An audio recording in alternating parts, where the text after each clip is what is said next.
सर्वज्ञस्मादि गुरुदेव श्रीमद् भक्ति विविध प्रदान गोस्वामी महाराजेर पादपद्मे दंडवत प्रणाम निवेदन करी कृपा करुन हृदय मंदिरे अवस्थित हইয়া हरि कथा श्रवण करान।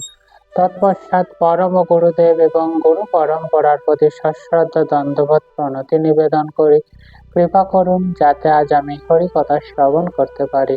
सभाय उपस्थित समस्त वैष्णवबृंद वैष्णवीबृंद मातृमंडली पितृमंडली समस्त भक्तबृंदेर चरणे सश्रद्धा दंडवत प्रणाम निवेदन करी कृपा करुन जाते आज आमी हरि कथा श्रवण करते पारी।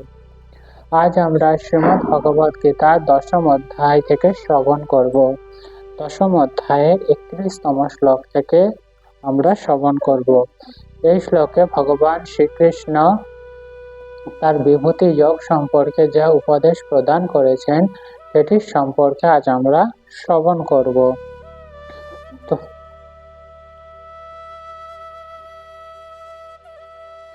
ভগবান শ্রীকৃষ্ণ কি বলছেন? পবনা পবতামস্মি রাম শস্ত্রভৃতা মহাম ঝসনাম মকরশ্চস্মি শ্রতাসমস্মি জাহ্নবে।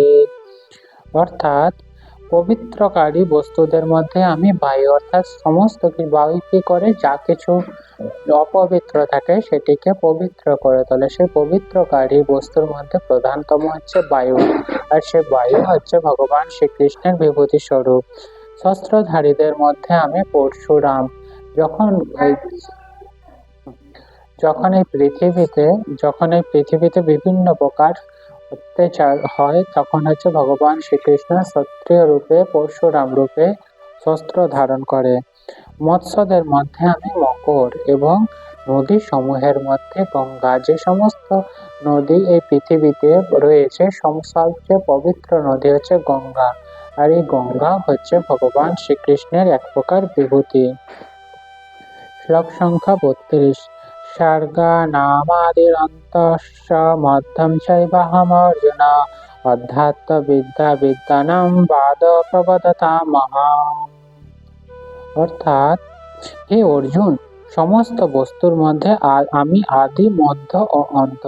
অর্থাৎ যে কোনো বস্তু যখন সৃষ্টি হয়েছে তার শুরু থাকে এবং মধ্য যেটি এবং অন্ত একটি সময় আসে, সময়ের সাপেক্ষে সেটি বিনাশ প্রাপ্ত হয়। তাই ভগবান শ্রীকৃষ্ণ এখানে বলছেন সমস্ত প্রকার বস্তুর মধ্যে ভগবান শ্রীকৃষ্ণ হচ্ছে আদি মধ্য অন্ত। সমস্ত বিদ্যার মধ্যে আমি অধ্যাত্ম বিদ্যা, যা কিছু বিদ্যা রয়েছে সবচেয়ে পবিত্রতম বিদ্যা হচ্ছে অধ্যাত্ম বিদ্যা, স্পিরিচুয়ালিটি, আর সেটি হচ্ছে ভগবান শ্রীকৃষ্ণ স্বয়ং। এবং তার্কিক বাদদের মধ্যে আমি বাদ জল্প বিতণ্ডা এবং আমি সিদ্ধান্তবাদ। অর্থাৎ আমরা যেমন আমরা পূর্বে ভগবান শ্রীকৃষ্ণের সৃষ্টি কার্য সম্পর্কে আলোচনা করেছিলাম যে ভগবান শ্রীকৃষ্ণ 3 রূপে মহাবিষ্ণু, ক্ষীরোদক্ষায় বিষ্ণু এবং গর্ভদক্ষায় বিষ্ণু রূপে জগতের সৃষ্টি কার্য পরিচালনা করছে। আর ব্রহ্মা হচ্ছে এইভাবে ভগবান সৃষ্টি কার্য করেন, আর ব্রহ্মা হচ্ছেন গৌণ সৃষ্টিকারক। ঠিক তেমনি এক ভগবান শ্রীকৃষ্ণেরই আরেকটি রূপ শিব, সেটি হচ্ছে ভগবান শ্রীকৃষ্ণের স্তমগুণ অবতার। আর এই শিবের মাধ্যমে ভগবান শ্রীকৃষ্ণ প্রলয় সাধন করে এবং এই কাজ এইভাবে ভগবান শ্রীকৃষ্ণ সৃষ্টি, স্থিতি ও প্রলয় 3 প্রকার কার্য সম্পাদন করে থাকেন। আর উন্নত মানের শিক্ষা, এই যে বৈদিক শিক্ষার বিভিন্ন রকমের ধারা রয়েছে, যেমন চতুর্বেদ, তাদের মধ্যে অন্তর্ভুক্ত কি স্বরদর্শন, 6 প্রকার দর্শন রয়েছে, বেদান্ত সূত্র ন্যায় শাস্ত্র ও ধর্মশাস্ত্র ও পুরাণ। এগুলি সমস্ত বৈদিক শাস্ত্র গ্রন্থের অন্তর্ভুক্ত। এবং এই শিক্ষামূলক গ্রন্থের সমবেত 14টি বিভাগ রয়েছে। আর এই সমস্ত বিভাগের মধ্যে অধ্যাত্ম বিদ্যা, সেই বিদ্যার মাধ্যমে ভগবান শ্রীকৃষ্ণকে উপলব্ধি করা সম্ভব, সেই অধ্যাত্ম বিদ্যা বা পারমার্থিক জ্ঞান হচ্ছে সবচেয়ে পবিত্রতম এবং অত্যন্ত গুরুত্বপূর্ণ বস্তু। আর এই অধ্যাত্ম বিদ্যার মধ্যে হচ্ছে বেদান্ত সূত্র হচ্ছে কি অন্যতম স্থানে রয়েছে। আর এই বেদান্ত সূত্র হচ্ছে কি ভগবান শ্রীকৃষ্ণেরই বিভূতি।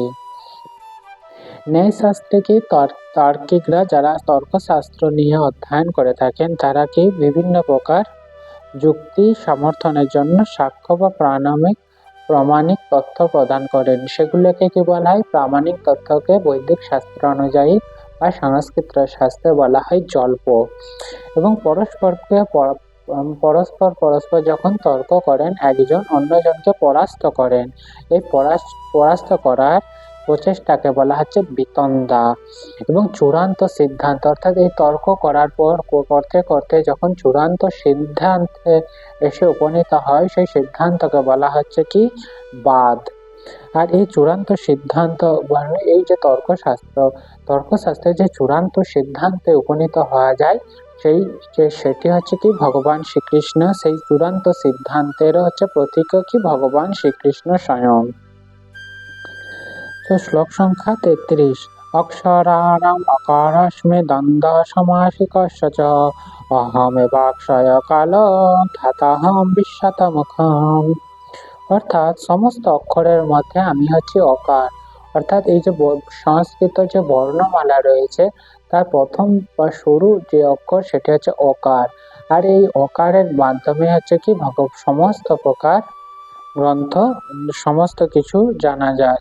এবং যে কোনো শব্দ উচ্চারণের ক্ষেত্রে অকারের প্রয়োজনীয়তা থাকে। এবং সমাজ সময়ের মধ্যে ভগবান শ্রীকৃষ্ণ কি বলছেন? ভগবান শ্রীকৃষ্ণ দ্বন্দ্ব সমাস। সংহারকারীদের মধ্যে আমি মহাকাল রুদ্র। অর্থাৎ ভগবান শ্রীকৃষ্ণ সৃষ্টি স্থিতি প্রলয় কার্য যে সম্পাদন করে থাকে এই সম্পাদনের মাধ্যমে কি একটা সময় আসে ভগবান শ্রীকৃষ্ণ সংহার করেন। আর এই সংহারকারীদের মধ্যে ভগবান শ্রীকৃষ্ণ কি রূপে করেন? রুদ্র রূপে। এবং স্রষ্টাদের মধ্যে হচ্ছে ভগবান শ্রীকৃষ্ণ ব্রহ্মা। সৃষ্টি কার্যকলাপ করার জন্য ভগবান শ্রীকৃষ্ণ কি ব্রহ্মাকে দায়িত্ব প্রদান করেছেন। তিনি কি ভগবান শ্রীকৃষ্ণেরই এক প্রকার বিভূতি। শ্লোক সংখ্যা 34। মৃত্যু সর্বা হরশ্চাহম উদ্ভবস্য ভবিষ্যতাম কীর্তি শ্রীবাক্য নারীনাম স্থিতির মেধা ধৃতিক্ষমা। অর্থাৎ সমস্ত হরণকারীর মধ্যে আমি সর্বগ্রাসী মৃত্যু। অর্থাৎ যাকে যে হরণ করা অর্থাৎ আমাদের কাছ থেকে কোনো কিছু কেড়ে নেওয়ার মধ্যে কি সবচেয়ে যখন আমাদের মৃত্যু এসে উপস্থিত হয় আমাদের সামনে, আমাদের যা কিছু আছে সমস্ত কিছু আমাদের হরণ বা কেড়ে নেওয়া হয়। আর সেই মৃত্যু রূপে কে আছেন? ভগবান শ্রীকৃষ্ণ। এবং ভাবি কালে বস্তুদের মধ্যে আমি উদ্ভব, নারীদের মধ্যে আমি কীর্তি, শ্রী, বাণী, স্মৃতি, মেধা, ধৃতি ও ক্ষমা। অর্থাৎ তাহলে ভগবান শ্রীকৃষ্ণ কি বলছেন? জন্মের পর থেকে যে প্রতিটি মুহূর্তে মানুষের মৃত্যু হতে থাকে। অর্থাৎ যে ব্যক্তি বা যে জীব জন্মগ্রহণ করেছে সে ধীরে ধীরে মৃত্যুর দিকে ক্রমশ এগাতে থাকে।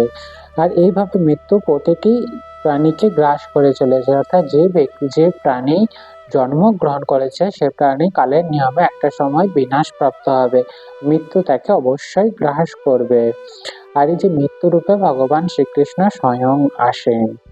এবং প্রতিটি প্রাণীকে 6টি মুখ্য পরিবর্তনের মাধ্যমে পরিবর্তিত হয়। অর্থাৎ প্রতিটি মনুষ্য সহ সমস্ত প্রাণী 6টি স্তর রয়েছে, সেই 6টি স্তরের মাধ্যমে জীবন অতিবাহিত হয়। যেমন প্রতিটি জীবেরই প্রথমে কি হয়? জন্ম হয়। জন্ম হওয়ার পর তার বৃদ্ধি প্রাপ্ত হয়। অর্থাৎ ধীরে ধীরে তার বৃদ্ধি বা বিকাশ ঘটতে থাকে এবং কালের নিয়মে স্থায়ী হয়। অর্থাৎ যেই জগতে এসেছে জড়জগতে সেইখানে হচ্ছে কিছু কালের জন্য স্থায়ী হয়, তারপর প্রযোজন করে। অর্থাৎ যে কোনো মানুষ বা যে কোনো জীবী তার বংশ বৃদ্ধির জন্য কি প্রযোজন করে, তারপর কি তাদের হ্রাস হয়। অর্থাৎ যেমন মনুষ্য বয়স বৃদ্ধির সাথে সাথে তার যা কিছু বৃদ্ধি বা বিকাশ হয়েছিল সেগুলি কি ধীরে ধীরে হ্রাস পেতে থাকে এবং অবশেষে হচ্ছে কি বিনাশ। একটা সময় আসে দেহ ত্যাগ করতে হয়। এইভাবে 6টি স্তরের মাধ্যমে সমস্ত প্রকার জীব অতিবাহিত হচ্ছে। এই সমস্ত পরিবর্তনের প্রথম হচ্ছে গর্ভ থেকে সন্তানের প্রসব। অর্থাৎ এই যে যেমন তাহলে কি সেটি হচ্ছে ভগবান শ্রীকৃষ্ণেরই শক্তি। এই উদ্ভবই হচ্ছে ভবিষ্যতের সমস্ত কার্যকলাপের আদি উৎস। এখানে তারপরে কি এই শ্লোকটির মাধ্যমে ৬ প্রকার যে ৭ প্রকার ঐশ্বর্য কথা বলা আছে। কি, কি? কীর্তি, শ্রী, বাণী, স্মৃতি, মেধা, ধৃতি ও ক্ষমা।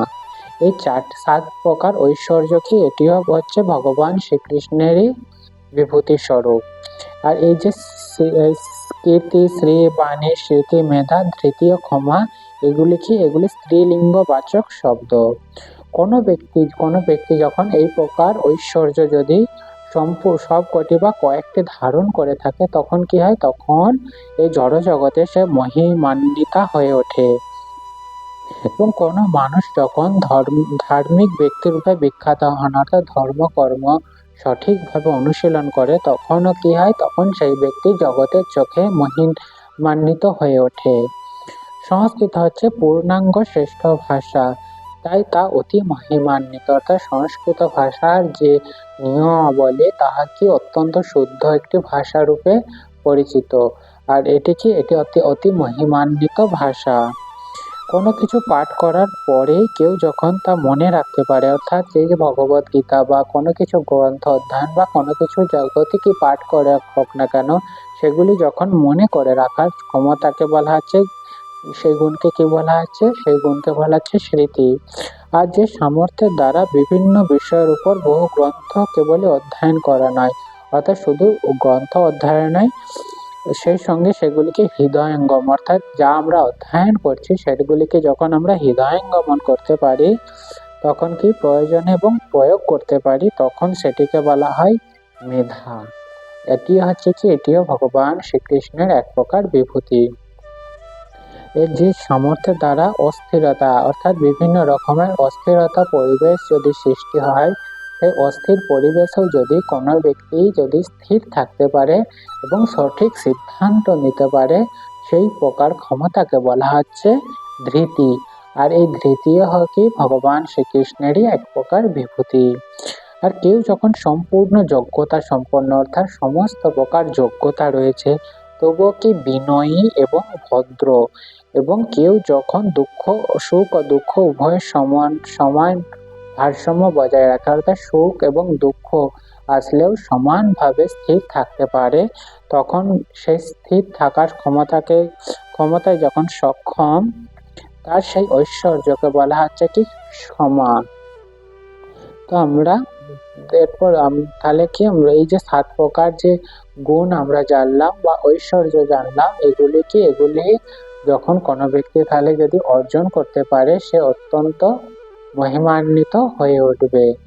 আর এগুলি কি অত্যন্ত গুরুত্বপূর্ণ এক প্রকার ঐশ্বর্য ভগবান শ্রীকৃষ্ণের। এবার কি বলছেন? বৃহৎ সামনাম তথা সংমান গায়ত্রী ছন্দসামহম মাসানাম মার্গশীর্ষহম ঋতুনাম কুসুমাকরঃ। অর্থাৎ সামবেদের মধ্যে আমি বৃহৎ সাম, অর্থাৎ যে ৪টি বেদ রয়েছে, ঋক, সাম, যজুর ও অথর্ব, এই ৪টি বেদের মধ্যে ভগবান শ্রীকৃষ্ণ পূর্বেই বলেছেন যে তিনি হচ্ছে সামবেদ। আর এই সামবেদের মধ্যে অত্যন্ত একটি গুরুত্বপূর্ণ অধ্যায় হচ্ছে কি এই বৃহৎ সাম। আর ছন্দ সমূহের মধ্যে ভগবান শ্রীকৃষ্ণ কি গায়ত্রী ছন্দ। আর মাস সমূহের মধ্যে ভগবান শ্রীকৃষ্ণ কি অগ্রহায়ণ মাস, এবং ঋতুদের মধ্যে ভগবান শ্রীকৃষ্ণ হচ্ছে বসন্ত ঋতু। সেই বৃহৎ সাম, অর্থাৎ এই যে বৃহৎ সামে অত্যন্ত সুন্দর গান ভগবান দেবতাদের দ্বারা রচিত আছে। আর এটি মধ্যরাত্রিতে গাওয়া হয়, এটি অত্যন্ত পবিত্র গান, আর সেটি হচ্ছে ভগবান শ্রীকৃষ্ণেরই বিভূতি।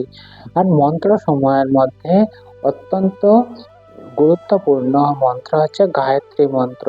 আর এই গায়ত্রী মন্ত্র হচ্ছে ভগবান স্বয়ং শ্রীকৃষ্ণ। আর কেউ যদি এই গায়ত্রী মন্ত্র অতি সুন্দরভাবে যদি পাঠ করতে সক্ষম হয়, তাহলে অতি সহজেই ভগবান শ্রীকৃষ্ণের পাদপদ্মে লাভ করবে। আর ভগবান শ্রীকৃষ্ণ কি বলছেন? মাস সময়ের মধ্যে সবচেয়ে অত্যন্ত গুরুত্বপূর্ণ মাস হচ্ছে কি অগ্রহায়ণ মাস।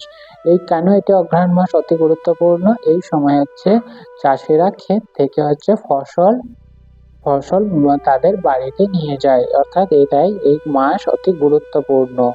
এই মাসে কি সাধারণত সবাই গভীর সুখে মগ্ন থাকে, যেহেতু তাদের কষ্ট পরে যে ফসল লাগিয়ে থাকে চাষিরা সেগুলি ফিরিয়ে মাঠে থেকে তাদের বাড়িতে নিয়ে যেতে পারে।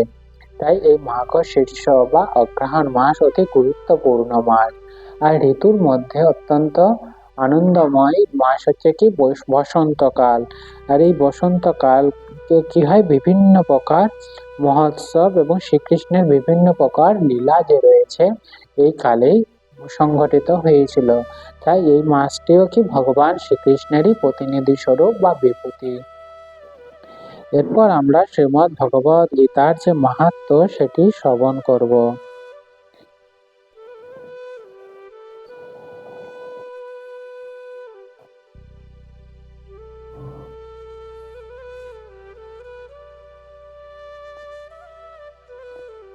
আজ আমরা শ্রীমদ্ ভগবদ গীতার 69 ও 70তম মাহাত্ম্য শ্রবণ করব।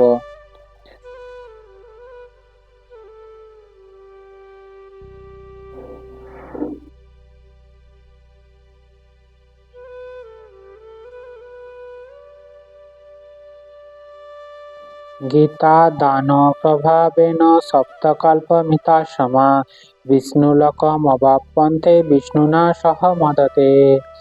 অর্থাৎ গীতা দান প্রভাবে সপ্তকাল যাবৎ বিষ্ণু লোকে স্থান লাভ করে, যে পরম আনন্দে বিষ্ণুর সাথে বসবাস করেন। সম্যক শ্রুত্বা চ গীতার্থম পুস্তকম য প্রদাপয়েৎ তস্মৈ প্রীতম শ্রী ভগবান দদতি মানস ক্ষিপ্তম। অর্থাৎ যিনি গীতা সম্যক ভাবে শ্রবণ করে, অর্থাৎ গীতা কেউ যদি অতি মনোযোগ সহকারে যদি শ্রবণ করে থাকেন এবং পুস্তক ব্রাহ্মণকে দান করেন, অর্থাৎ যারা হচ্ছে সত্যগুণের অধিকারী, সেই সত্যগুণের অধিকারী ব্যক্তি বা ব্রাহ্মণকে যদি দান করা হয়, ভগবান কি হয় অতি প্রীত হন এবং মনোভীষ্ট পূরণ করে। অর্থাৎ তার যাতে যে মনের বাসনা, সেই বাসনা অতি সহজে পূরণ করে থাকে ভগবান শ্রীকৃষ্ণ। এরপর একটি কীর্তনের মাধ্যমে আজকের যে পাঠ সেটি আমরা বিশ্রাম প্রদান করিব। হরি হরি নম কৃষ্ণ যাদবায় নম, যাদবায় মাধবায় কেশবায় নম, গোপাল গোবিন্দ রাম শ্রী মধুসূদন, গিরিধারী গোপীনাথ মুকুন্দ নমঃ। শ্রী চৈতন্য নিত্যানন্দ শ্রী অদ্বৈত সীতা, হরি গুরু বৈষ্ণব ভাগবত গীতা, শ্রী রূপ সনাতন ভট্ট রঘুনাথ, শ্রী জীব গোপাল ভট্ট দাস রঘুনাথ। এই 6 গোসাইয়ের করি চরণ বন্দন, যাহা হইতে বিঘ্ন নাশ অভীষ্ট পূরণ। এই 6 গোসাই যার মই তার দাস, সবার পদরেণু মর পঞ্চগ্রাস, তাদেরও চরণ সেবী ভক্ত সানে বাস, জনমের জনমে হয় এই অভিলাষ। এই 6 গোসাই যবে ব্রজে কইলা বাস, রাধা কৃষ্ণ নিত্য লীলা করিলা প্রকাশ। আনন্দে বল হরি ভজ বৃন্দাবন, শ্রী গুরু বৈষ্ণব পদে মজাইয়া মন। শ্রী গুরু বৈষ্ণব পাদ পদ্ম করে আস, নাম সংকীর্তন করে নরোত্তম দাস। হরে কৃষ্ণ কৃষ্ণ কৃষ্ণ হরে হরে, হরে রাম রাম রাম হরে হরে। নিতাই গৌর হরি বল হরি বল, হরি বল হরি বল। নিতাই গৌর হরি বল হরি বল, হরি বল হরি বল। নিতাই গৌর হরি বল হরি বল, হরি বল হরি বল। জয় শ্রী শ্রী নিতাই গৌর প্রেমানন্দে হরি হরি বল।